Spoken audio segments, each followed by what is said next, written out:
இன்னைக்கு Sunday morning சுட சுட டீயோட எங்களோட ரொட்டீன் ஸ்டார்ட் ஆக ஆரம்பிச்சாச்சு.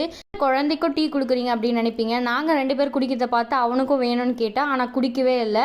ஸோ அவன் பாலே அவனுக்கு சுத்தமாக பிடிக்காது.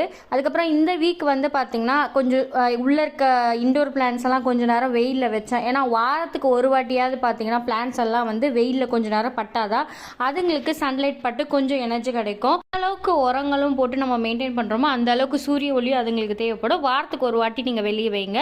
காலையில் வந்து பார்த்தீங்கன்னா பூரிக்கு என்ன செய்யலாம் அப்படின்னு யோசிச்சப்போ ஹஸ்பண்ட் சொன்னார், சிக்கன் கிரேவி வந்து தொக்கு மாதிரி செஞ்சு கொடு அப்படின்னாரு.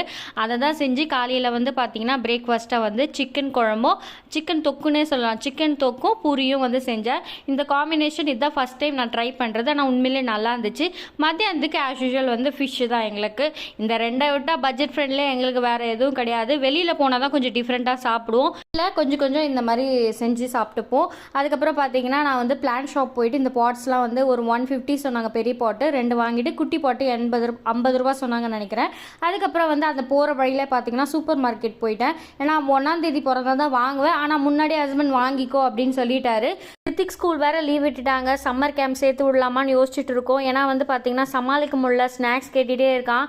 அதனால தான் இந்த வாட்டி வந்து மல்லிகை சாமான் கொஞ்சம் எக்ஸ்ட்ரா வாங்கிட்டு வந்திருக்கேன். வீட்லேயே எதனா ஸ்நாக்ஸ் செஞ்சு கொடுக்கலான்னு. இந்த 2 மாதம் எப்படி சமாளிக்க போகிறேனே எனக்கே தெரியலங்க.